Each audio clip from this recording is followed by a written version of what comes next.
It is 6:34 a.m. on April 3rd, 2020.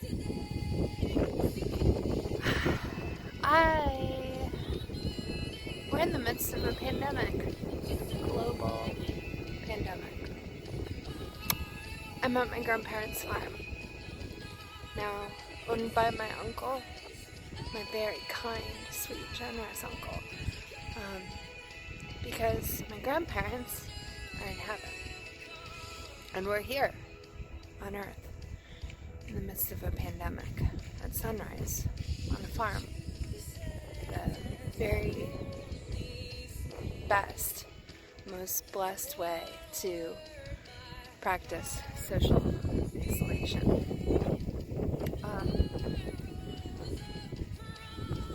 I didn't realize what day it was. That's the nature of being stuck in your house. And, sorry, just turning the music down.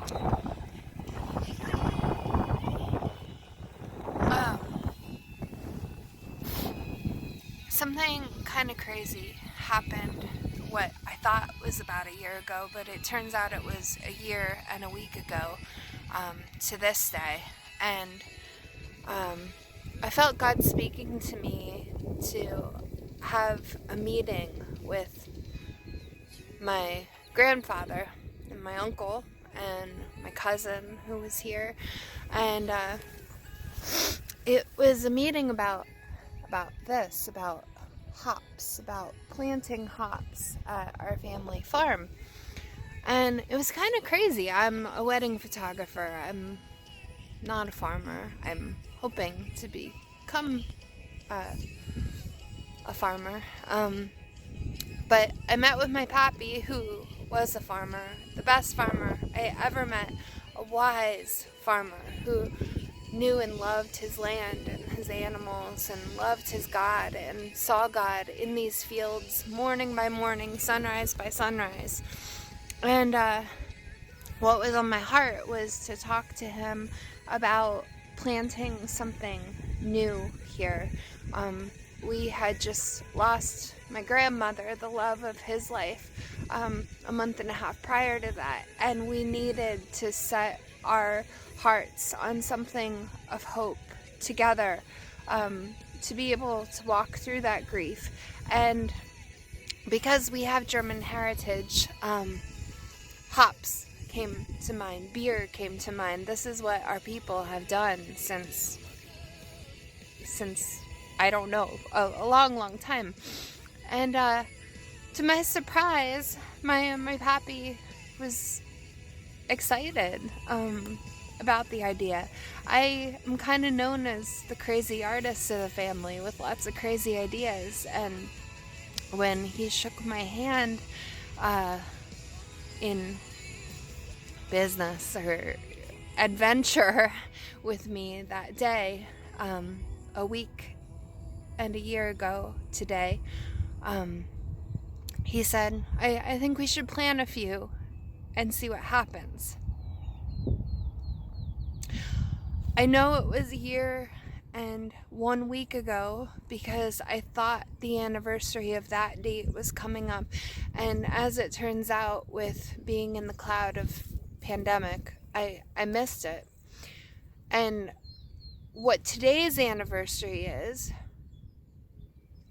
is 1 year since we lost my grandfather. I didn't realize that until this morning at about 3 a.m. when I looked at my phone and saw that it was April 3rd, and looked at my calendar from last year just to confirm that it was actually April 3rd, because I don't know how it's been a year without him, because they still feel so close, which I'm so grateful for, but I still miss them so much. So, a year and a week ago, Pappy shook my hand and said, let's plant a couple hops and see what happens. And we never ever could have imagined what would would happen just 1 week later, that we would be holding his hand as we said goodbye to him and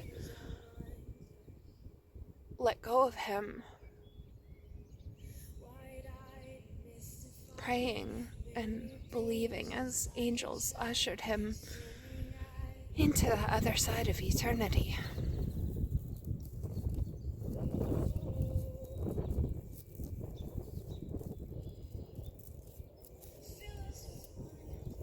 In our grief,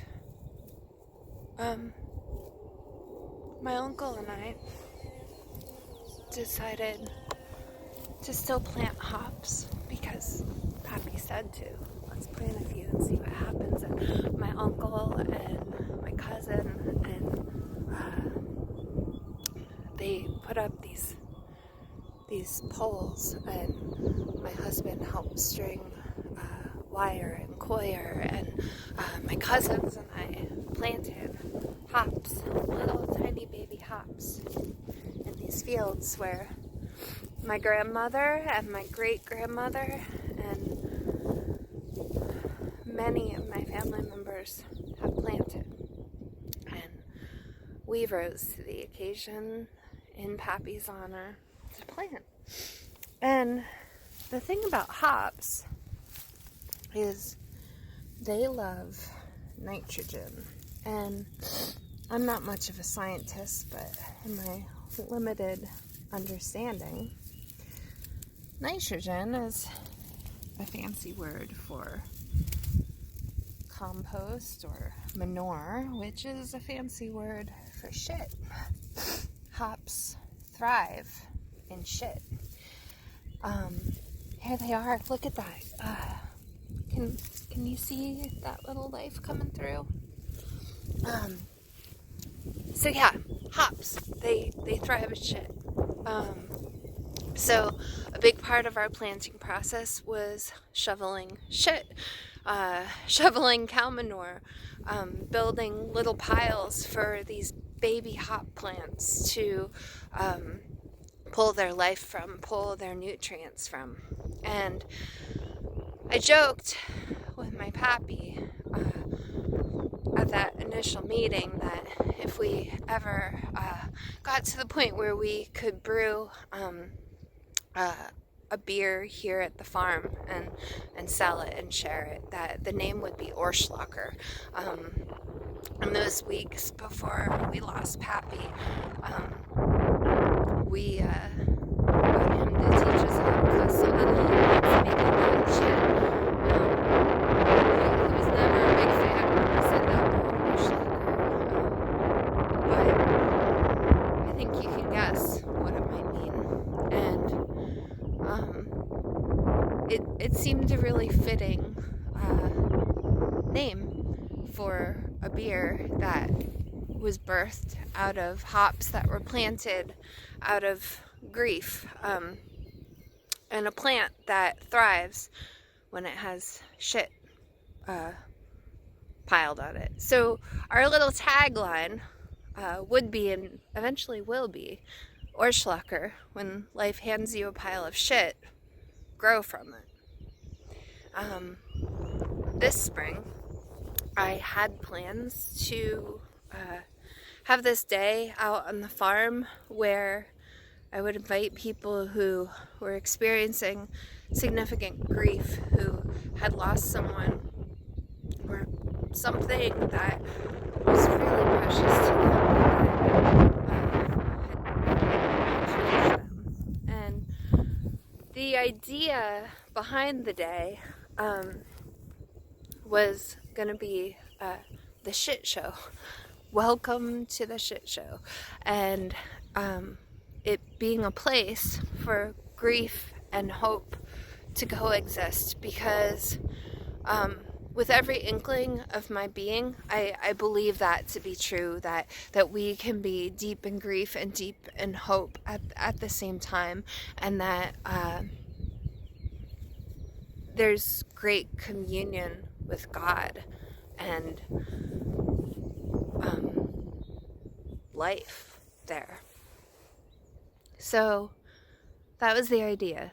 Invite people out to the field where we planted the hops in honor of my pappy, in honor of my Grammy, in the same soil that my family has worked for generations, to plant more hops in grief and in shit, and to just be present with grief and hope, and that the things that really, really stink and are really awful and heavy and gross and that we don't know how to deal with can actually be life-giving, can actually be the thing where we find our strength. So, welcome. Welcome to the shit show. Doesn't seem like there could be a more fitting welcome for this morning of April 3rd, 2020. Welcome to the shit show. A few years ago, my husband and I were moving from a house in a small town out to a house in the country, and we were trying to clean up the backyard, and we had this patch of ground underneath a tree that, for the life of us, we could not get to grow grass. Our soil there was just really cruddy. It was clay and waterlogged and just good for nothing. And so one evening, we came up here to the farm. I called my grandparents and I asked if I could come get some soil from the farm and take it to our house to put down so that we could try to grow grass, because the seed needed something to grow from. And we came up and we found mushroom soil, which is another fancy word for shit.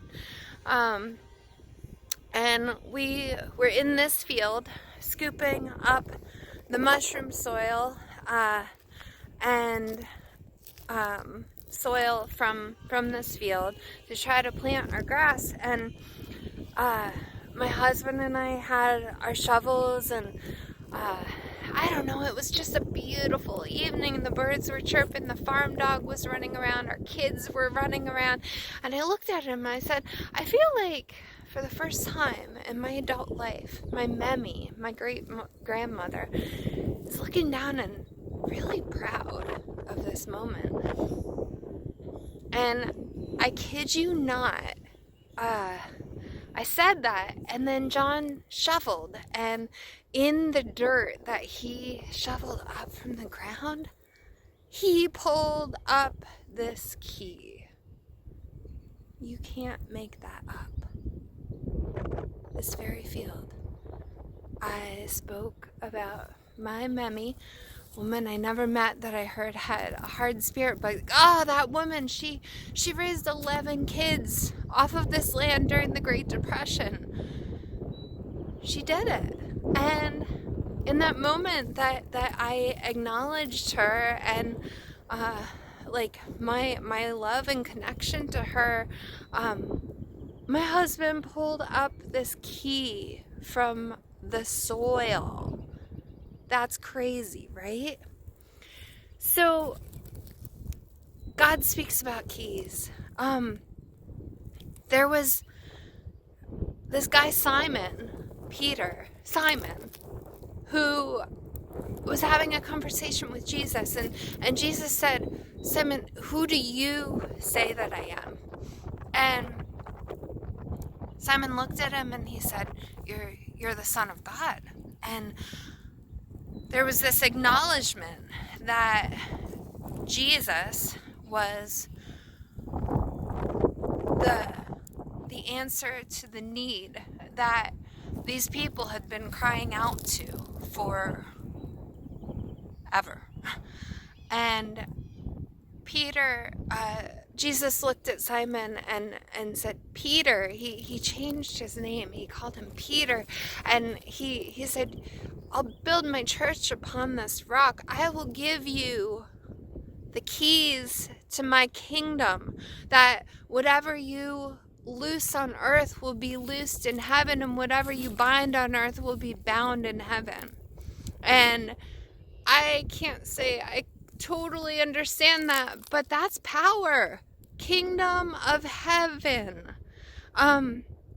Jesus said this in another way when he taught us to pray. When he taught us to pray, thy kingdom come, thy will be done, God, here on earth as it is in heaven.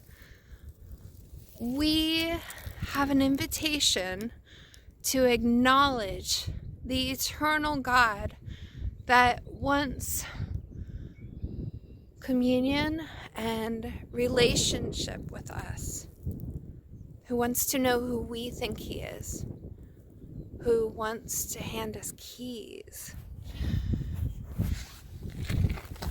By all means, I am no expert on farming. I watched my pappy and my uncle do it I got to be the little girl playing in the fields and drawing the ducks and singing to the cows. I got to experience the wonder of farming while they did the hard work. My pappy was also an artist, though he never would have called himself that.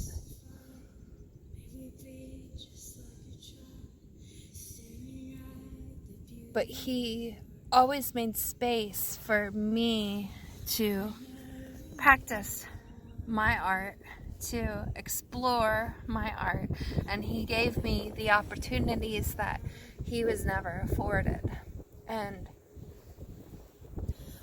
while I don't know the science behind farming, I know the heart behind it so very well because of the people I watched and the love that they poured out to the land and the animals and our family.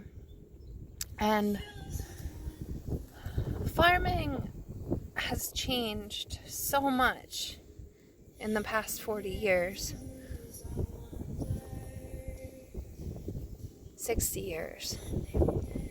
Before World War II, people farmed the land largely based off of faith and intuition and knowing the seasons and knowing their God who controlled them. After World War II, we turned to chemicals, which gave us more of a sense of calculated control.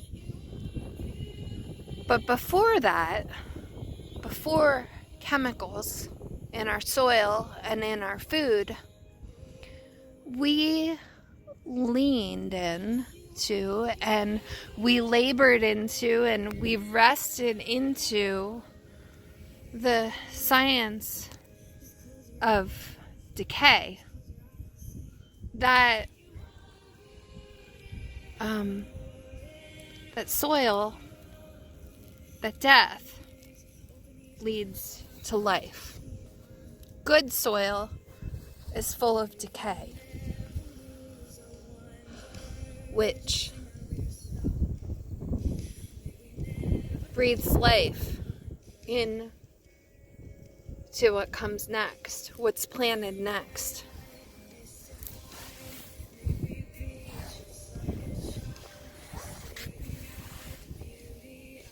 Our society doesn't like to think about death. Our society likes to think we're in control. But in moments like this, sunrise on April 3rd of 2020, it's kind of a stark reminder that we're not in control. And while I don't know how to make that better, I know in it we've been given a key of rest, of being present in grief, in the death of our plans and the things that we had control over.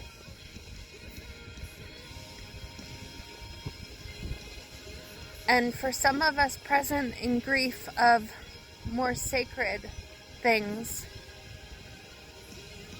sacred hearts. We've been given a key and an invitation to rest in that grief and not grow dead in it, not grow visionless in it, but that to trust that the key to good soil, when you're not relying on a false sense of control, that the key to good soil is in the grief and the decay, and that somehow in that process miracles occur and new life, it comes from that we've lost.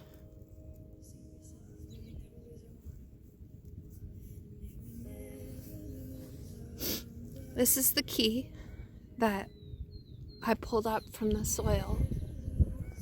Well, my husband pulled up from the soil. And this is the field where last year I planted sunflowers and zinnias in honor of my Grammy.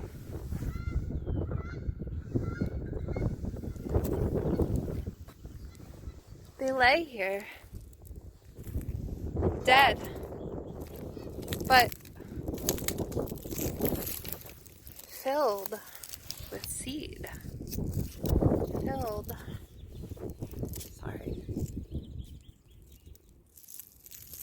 Filled with the promise of new life.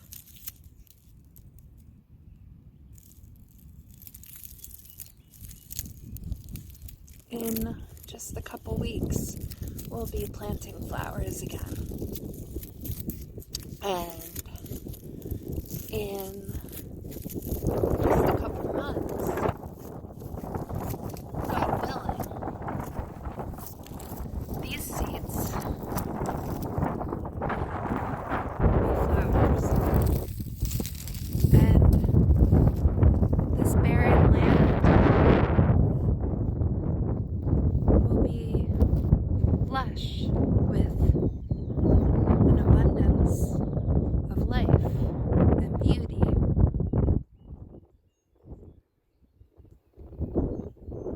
Beauty from the barrenness. There are no flowers here right now. Not that we can see. But there's the potential for thousands of flowers in a few months. There's the promise of thousands, if not millions, of flowers here in just a few months. The promise and seed. And I'll talk more about this in my next video, but the promise of seed is only unlocked in the dark and heavy and uncomfortable places, buried, hidden in the dirt, hidden in the decay, in the soil. The promise of seed is only unleashed through its breaking open. It's in the brokenness that new life springs forth. It's in the brokenness that eternal life springs forth. God said that He has hidden eternity in the hearts of men and women. Eternity in our hearts. And earlier in that same verse, there's a promise that God will make all things beautiful in their time. We don't know that time. But we know it's connected to eternity being hidden in our hearts. And I like to think of that eternity as a little seed set within our hearts.